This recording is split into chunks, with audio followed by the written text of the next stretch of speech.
The book of Joshua.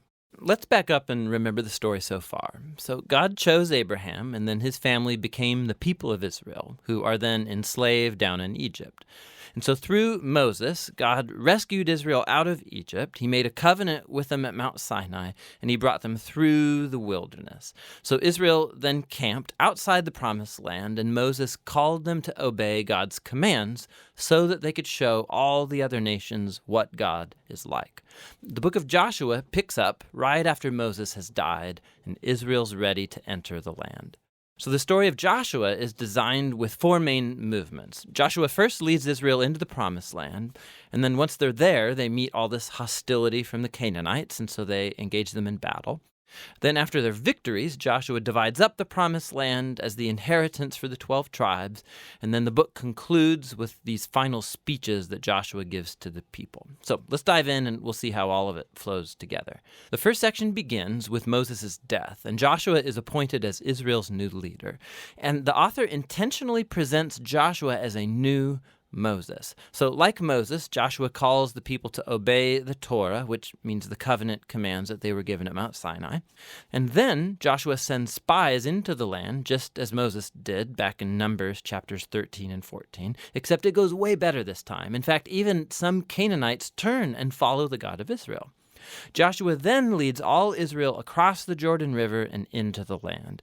Just like the sea parted for Moses in the Exodus, so here the river Jordan parts and the priests carry the Ark of the Covenant across, leading all Israel with them. Now, in chapter 5, the story transitions. So the people look back to their roots as God's covenant people, and so the new generation is circumcised and they celebrate their first Passover in the land. But then they turn and prepare to go forward. And Joshua has this crazy encounter with a mysterious warrior, who, it turns out, is the angelic commander of God's army. And Joshua asks, "Are you for us or are you for our enemies?" And the warrior responds, "Neither," which shows that the real question here is whether Joshua is on God's side. It makes clear that this whole story is not about Israel versus the Canaanites. Rather, this is God's battle, and Israel is going to play the role of spectators or sometimes supporters in God's plan, which leads to the next section. We find stories about all these conflicts that Israel had with different Canaanite groups. And the first part retells the story of two battles in detail, and that's followed by a series of short stories that condense years of battles into a few brief summaries. So the first two battles are against Jericho and then Ai, and they offer these contrasting portraits of God's faithfulness versus Israel's failure. At Jericho, Israel is to take a completely passive approach. So they let God's presence in the ark lead them around the city to music for 6 days. And just like Rahab turned to the God of Israel, maybe the people of Jericho would do the same, but they don't. And so on the seventh day, the priests blow the trumpets and the walls come falling down, leading Israel to victory. The point of the story is that God is the one who will deliver his people. Israel simply needs to trust and wait.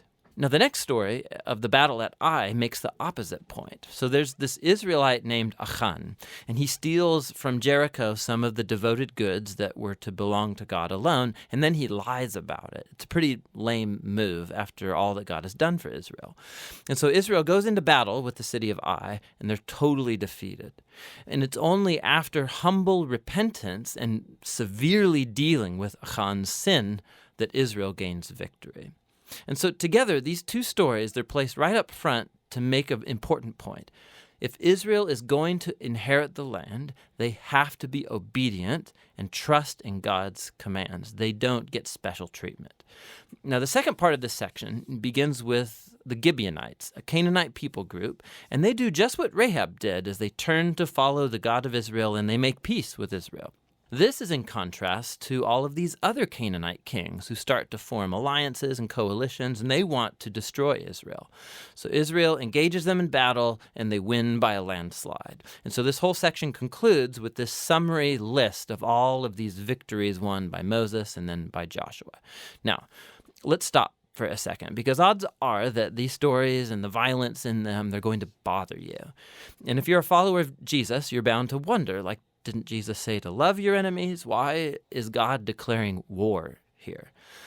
So, first, why the Canaanites? The main reasons are actually given earlier in the biblical story. It's that the culture of the Canaanites had become extremely morally corrupt, especially when it comes to sex. Go check out Leviticus chapter 18. And they also widely practiced child sacrifice. Go see Deuteronomy chapter 12. And so God didn't want these practices to influence Israel. The Canaanites had to go. Which raises the second question. Did God actually command the destruction of all the Canaanites, like a genocide? So at first glance, you look at the phrases used in these stories. They totally destroyed them. They left no survivor or anything that breathed. But when you look a second time, more closely, you'll see that these phrases are clearly hyperbole and not literal. So go back to the original command about the Canaanites in Deuteronomy chapter 7. Israel is first told to drive out the Canaanites, but then to totally destroy them. And then that's followed by commands to not intermarry with them or enter into business deals with them. So you can't marry someone that you've destroyed. I think you get the point. The same idea applies to the stories in Joshua. Look closely. So for example, we're told in Joshua chapter 10 that Israel left no survivors in the cities of Hebron or Debir. But then later in chapter 15, we see these towns and they're still populated by Canaanites. And so what we're seeing is that Joshua fits in with other ancient battle accounts by using non-literal hyperbolic language as part of the narrative style. And so the word genocide doesn't actually fit what we see here, especially in light of the stories about the Canaanites who did turn to the God of Israel, like Rahab or the Gibeonites. God was open to those who would turn to him. The last thing to think about is that these stories mark a unique moment in Israel's history. These battles were limited to the handful of people groups living in the land of Canaan. With all other nations, Israel was commanded by God to pursue peace. Go read Deuteronomy chapter 20. So the purpose of these battle stories was never to tell you, the reader, to go commit violence in God's name. Rather, they show God bringing his justice on human evil at a unique moment in history and how he delivered Israel from being annihilated by the Canaanites. Now, let's go back to the book's design. After years of battles, we see an aging Joshua, and he starts dividing up the land for the 12 tribes of Israel. And most of this section is like lists of boundary lines. And let's be honest, it's kind of boring. It's like reading a map that has no pictures. But for the Israelites, these lists were super important. This was the fulfillment of God's ancient promises to Abraham that his descendants would inherit the promised land. And so now it was all coming to pass right down to the detail, which leads to the final section. Joshua gives two speeches to the people that are very similar to the final speeches of Moses in Deuteronomy. Joshua reminds them of God's generosity, how he brought them into the land and rescued them from the Canaanites. And so he calls them to turn away from the Canaanite gods and be faithful to the covenant they made. If they do, it will lead to life and blessing in the land. But if they're unfaithful, Israel will call down on itself the same divine judgment that the Canaanites experienced. They'll be kicked off the land into exile. And so Joshua leaves Israel with a choice. What is Israel going to do?